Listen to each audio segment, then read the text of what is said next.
offline और 30 साल बाद आते होटल में रेस्टोरेंट भी और बहुत मज़ा आ रहा है यहाँ पे पूजा करते हैं वहाँ से फ्रेशनेस है जैसे कि उधर बर्फ भी पड़ी वहाँ से पानी आ रहा है और ये पानी बहुत ठंडा है लास्ट टाइम मैं इधर आया था छोटी बात में तो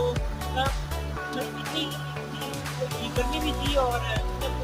बर्फ भी पिघल रही थी अभी तो बर्फ गिर चुकी है और पिघल रही है अभी तक गर्मी भी हो गई है यहाँ इधर तो गर्मी उधर बर्फ पड़ जाती है तो ना यहाँ पानी आ रहे थे स्पीड से आ रहे हैं आप देखें जैसे